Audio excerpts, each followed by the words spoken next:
Welcome YouTube to my first video on my new mage leveling videos.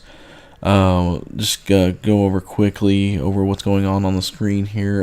The first quest was called Rise of the Dark Spear, which basically Jin Thala tells me to begin my training by speaking with Saratha, which Saratha is a mage trainer in this area.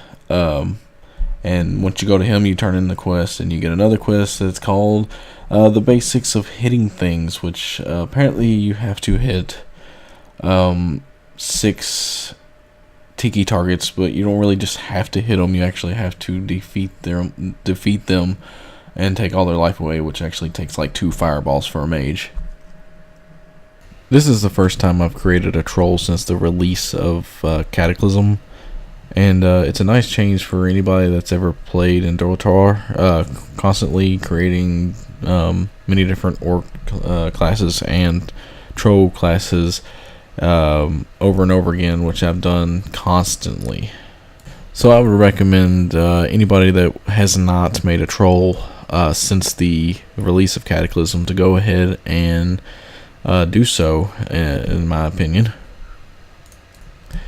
But back to the video anyways. Currently I'm on a quest called Rough Start, which the quest giver Saratha tells you to use the same skills that you learned, which fireball, whatever, who cares, to kill the wild mane cats and retrieve 6 of their pelts, which actually the funny thing about this is you're killing these wild mane cats because they are killing the boar of which the Dark Spear likes to eat, which I mean, I guess that's their thing. They like to eat boars, whatever. You eat to live, whatever, you just choose. But at least they're not eating the cats, I guess. But if you haven't already noticed, you can actually see some glitches already in this video where I actually, the first using quartz, I can time out my my casting based on latency, so I can cast it a little early based on how much lag I'm having. And by the time I'm on my second fireball, the cat will charge me in midair, and by the time it gets to my body, or to my character, it's already dead, which in return the game thinks that the cat is from where it started charging, and it's actually, I'm trying to loot it right in front of me, and it's not letting me loot the dead corpse of the cat, which is kind of sad because I'm killing a whole bunch of cats. But you'll see it over and over again in this video where I'm trying to loot the cat and I can't because I killed it too fast, and I have to actually time it right to where I have to cast, wait a minute, then cast again, and then I can finally loot when the cat's dead. Now I'm thinking that Blizzard should have added a little feature that if you killed boars and not really read the quest, you should get penalized for all the boar that you kill, because you're not really supposed to kill the boar, you're actually supposed to save them. I think that's one thing that Blizzard is missing in some of their quests, that you should get penalized for some of the things you do or don't do in certain quests. And depending on the level of quest, depends on what you get penalized for. I think that's one thing Blizzard should definitely add in some of their quests, or leveling quests, and even some of their grinding quests for gold and stuff like that. Deductions for gold for killing the wrong things that you're actually supposed to save. I think Blizzard should definitely go in depth on a lot of things like that. Though I'm now on a quest that's called the Proving Pit. You go back, you speak with Saratha. He tells you to talk to the jailer when you're ready to fight the captive sprite scout or whatever. You kill him, you prove that you're awesome at killing level 2 enemies, and then you get your nice little gear, and it's meaningless stuff in the beginning of the game, obviously, because as soon as you go in your first dungeon raid, you replace all your gear instantly with the new blue gear that you get on your first raid, which is really weird because back in the day it used to not really be like that. You used to always have to grind to get your blues and your epics, but now it's just so easy. Once you finish the Mage Arcane Missile quest, you'll get another quest called More Than Expected, at which point they finally tell you that you're really freaking awesome, and they would love to utilize your button mashing skills. So you should go definitely talk to this guy named Vol'jin at the Darkspear Hold. In that same village, you'll talk to this guy, and he tells you that boar meat doesn't do it anymore. Please go fetch me some crab meat. And the ironic thing, it's called crab fishing, and you don't use a rod to go fishing for crabs. You just go out and kill them like usual. I don't know why they call it crab fishing, but you know, you get that meat for them so that it settles the stomach a little bit better than the boar meat does. Once you finish that string of quests, you'll get two more south from there, called Mercy for the Lost and Saving the Young, both of which are tied together. The Blood Talon hatchling you're supposed to save by blowing your whistle, and really, if you don't read the quest like I do in the beginning, you'll end up blowing the whistle on the wrong Blood Talon hatchlings, and you'll wonder, what the hell am I doing wrong? And if you're even more like me, you'll spend 30 minutes looking around and looking dumb. Why aren't these these hatchlings following me? And then you realize that saving the young is actually tied to it. The corrupted Blood Talon raptors are the ones you're supposed to be killing, not the Blood Talon raptors. There's two kinds. Don't know why they do it. I think they do it just to mess with me. I swear to God. And I actually forgot to mention one of the other quests that are tied to these other two. It's called Consort of the Sea Witch, which, wow, that was weird. Anyways, the highest point of this little island here, there's a sea witch, apparently. And you kill him, which it is a him. I double checked and read the quest. It's a witch, but it's a he. And you retrieve his orb once you kill him.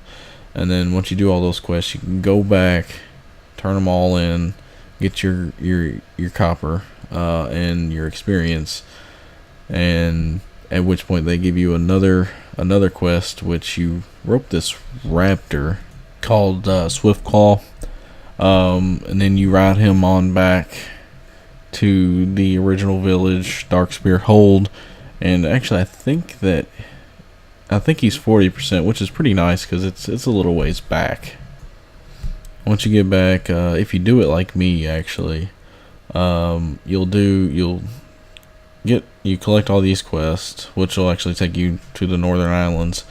But once, like I was saying, if you do it like me, you'll end up doing the crab fishing now because it just seems easier to do it since it was closer, or like, I don't know, if you ever do it, you'll see it on the map. It just makes more sense to do this once you get back to Darkspear Hold, and you do this quest, you turn it back in, and then you finally start on the Breaking the Lines, which is actually the ending part of the whole Darkspear chain quest.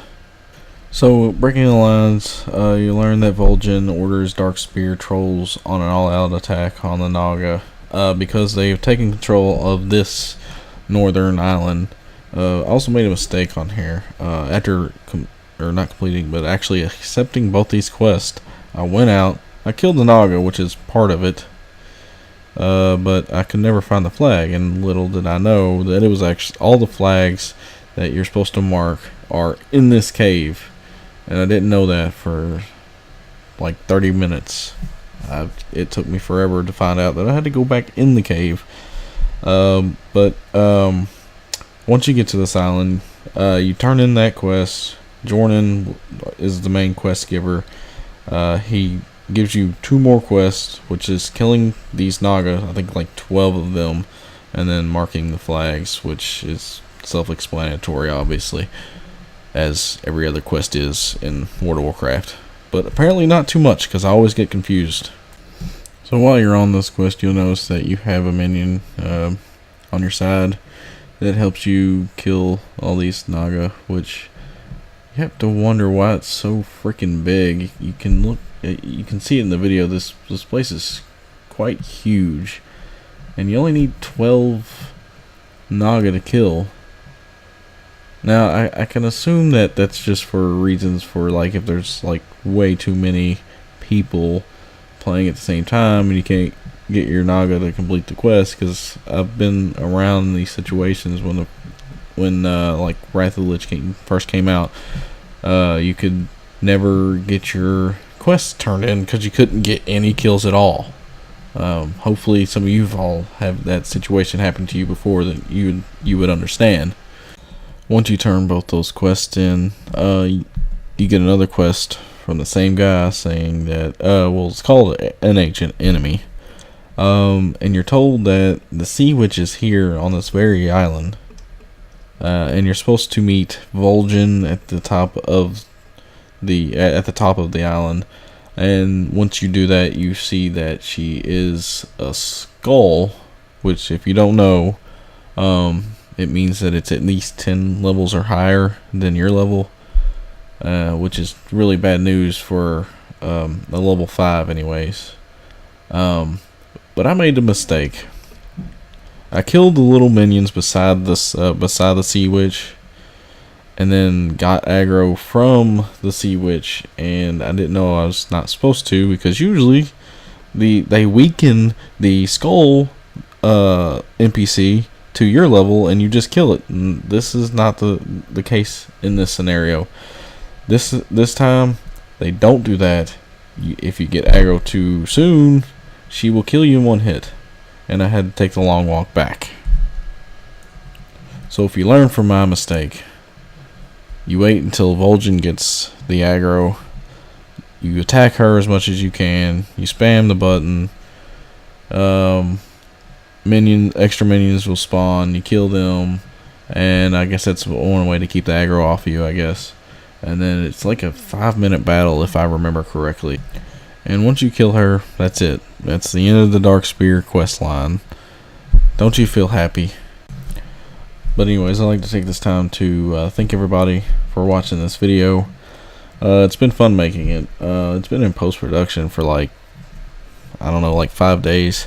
I've started using a new program called Sony Vegas, which is pretty neat. It takes a long time to get used to, and there's a lot of things that I went through with this video, or with the process of making this video, that kind of threw me for a lot of loops. So hopefully as I progress in levels and post them on YouTube, I will also gain experience in using this and being able to have a better experience for you all to watch. Anyways, I want to thank you again. Please subscribe, rate, comment, whatever. Thumbs up, thumbs down. Do what you feel. Have a good evening.